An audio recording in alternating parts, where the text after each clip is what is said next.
Aujourd'hui, nous sommes chez Vincent Ballot à Marnay. Et derrière nous, il y a une formidable machine. Alors, je sais pas trop comment ça marche, je sais pas trop comment ça s'appelle, mais une chose est sûre, ça sert à torréfier le café. Mais du coup, pour torréfier le café, il nous faut des grains. Et là, il se trouve qu'on n'a pas de grains. Alors du coup, on va aller voir Vincent Ballot dans la salle juste à côté.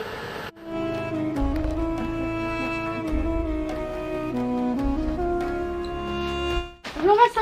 Bonjour Vincent. Bonjour les garçons, ça va? Oui. Alors c'est ça, c'est les fameux grains du coup? Ça c'est le fameux café vert qu'on prépare effectivement, qu'on reçoit de plein de pays différents sur la planète et que l'on va torréfier dans quelques minutes, enfin que vous allez m'aider à torréfier plutôt parce que on va vous faire travailler un peu. Oui.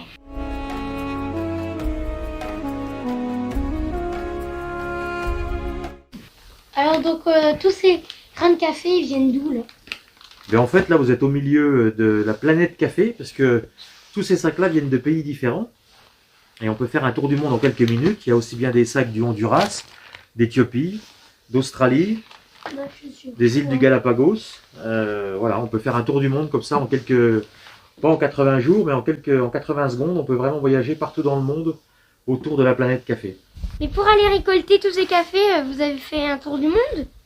Alors je ne vais pas dans tous les pays producteurs de café, mais ça m'arrive. Il y a quelques semaines j'étais en Éthiopie, il y a quelques temps j'étais au Sri Lanka, donc quand je peux effectivement aller visiter les producteurs, parce que c'est important de les rencontrer, je vais à leur rencontre dans les plantations. Et du coup là tous les cafés qu'on voit ils sont un peu verts. C'est exactement ça, on appelle ça d'ailleurs du café vert, avant qu'il devienne marron pour la torréfaction.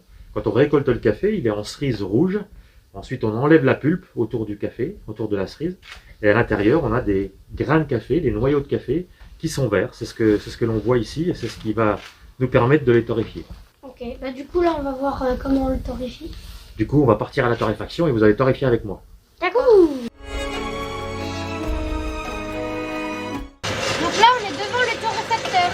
Là, on est devant le torréfacteur et le torréfacteur, il est là aussi.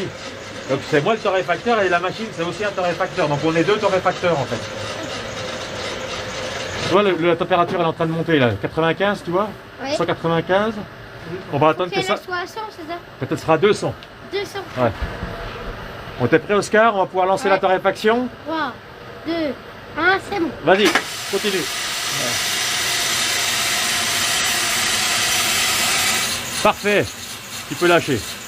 Donc là, j'ai fait quoi en fait? Là, en fait, tu as ouvert la trappe du torréfacteur, tu as ouvert la trémie du torréfacteur pour faire rentrer les 10 kg de café dans le tambour qui a été préchauffé à 200 degrés.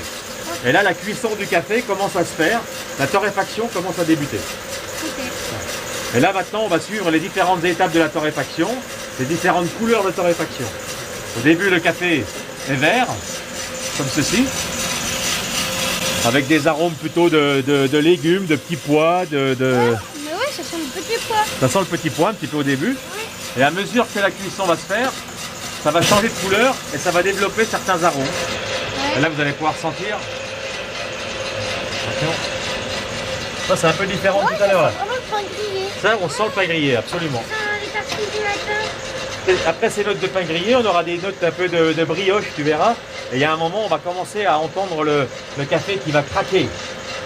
Il n'est pas parce qu'il a peur, mais parce que la vapeur d'eau sort du grain et ça fait fissurer les grains de café. Et c'est là que le café double de volume. Au départ, il est tout petit et il va doubler de volume. Et il va devenir marron foncé, pour être prêt à être dégusté. Et là, on est au crack, ça y est. Ah ouais. Là, le crack du café, c'est le moment où les arômes commencent à développer. Donc là, on fait attention effectivement à la température, on fait attention au temps de développement. Et à partir de ce moment-là, c'est vraiment les arômes du café qu'on va rechercher qui sont en train de se développer. Si on le laisse aller trop fort, il n'y aura plus les arômes qu'on veut. Donc on fait attention à ça. Et là, on écoute bien le crack, la couleur a bien changé. Et là, on est sur des odeurs effectivement un peu plus café. Du coup, là, c'est celui des Galapagos, ce café? Là, c'est le café du Galapagos qu'on est en train de torréfier. C'est un café bio qui est vraiment magnifique, qui est très chocolaté au niveau du goût, qui est très rond, très noisette aussi. Il est vraiment très sympa. Vas-y Félix, tu peux y aller. Vas-y. Allez, encore.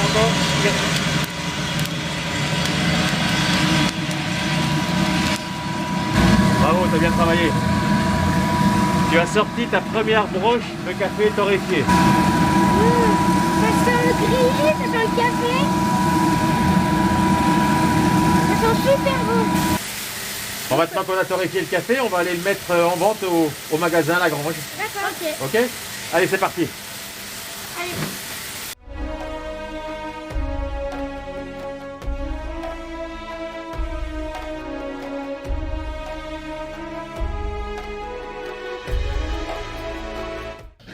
Vous avez sorti votre première broche de café torréfié. Oui. C'était du Galapagos, c'est ce café. Oui. Et maintenant, on va le mettre directement en silo pour pouvoir le vendre aux clients qui viennent nous voir à Lagrange à Marnay. Ok. D'accord. Et du coup, est-ce qu'il fait partie du café le 5? Alors, le Galapagos, c'est une origine, ce qu'on appelle une origine pure, c'est pas un assemblage. Là, vous avez un seul café, une seule origine. Le 5, à côté, celui qui m'a fait gagner le concours de meilleur ouvrier de France, c'est un assemblage de 4 origines. Honduras, Éthiopie, Indonésie et Pérou. Et puis on a aussi d'autres variétés différentes, comme le Kenya, comme le Salvador, qui viennent compléter la gamme selon les arrivages et selon les cafés que l'on trouve en fonction de la récolte. Donc là, si vous le voulez bien, on va monter dans la salle de formation, dans l'école Lagrange, et je vais vous parler un petit peu des derniers cafés que j'ai ramenés d'Éthiopie. C'est mon dernier voyage il y a quelques semaines. Et je vais vous montrer des cafés incroyables. Ah bah allez, c'est parti. On y va.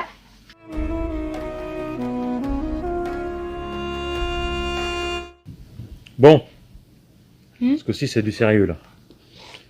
Quand on s'était vu avant les fêtes, là, vous m'aviez demandé si le café poussait dans notre région. Je vous avais dit non, mais je vous ai un peu menti parce que en fait, on arrive à faire pousser du café. Et là, quand vous allez repartir d'ici, je vais vous donner des cerises de café que j'ai cueillies il y a 3 semaines en Éthiopie, dans une plantation particulière parce que elle appartient à quelqu'un de très célèbre là-bas. C'est un ancien coureur de marathon qui est à la retraite. C'est un jeune retraité de 48 ans qui s'appelle Haïlé Gebré Sélassié, qui a été champion olympique, record du man de marathon, enfin vraiment quelqu'un de très important en Éthiopie, qui cultive du café, avec lequel on travaille pour du café et faire du café de chez lui. Et donc j'ai récupéré ces cerises de café, et quand vous enlevez les cerises, quand vous enlevez la pulpe de café, à l'intérieur vous récupérez les noyaux de cerises, et vous allez le ramener à la maison, et votre mission, si vous l'acceptez, ce sera de faire pousser des cafés chez vous. C'est bon, on a nos petites cerises de café. Donc là, on va les planter chez nous. On va espérer avoir un caféier. Donc merci de nous les avoir donnés. Et merci pour la visite et puis pour nous avoir appris toutes ces choses. C'était super pour moi aussi, vraiment un bon moment de partage, c'est sympa. Merci d'être venus nous voir à Marnay les garçons. C'était Oscar et Félix, les jumeaux Graines de Custo, et Vincent Ballot, meilleur ouvrier de France, torréfacteur à Marnay. Merci Vincent, merci à tous, vive le café!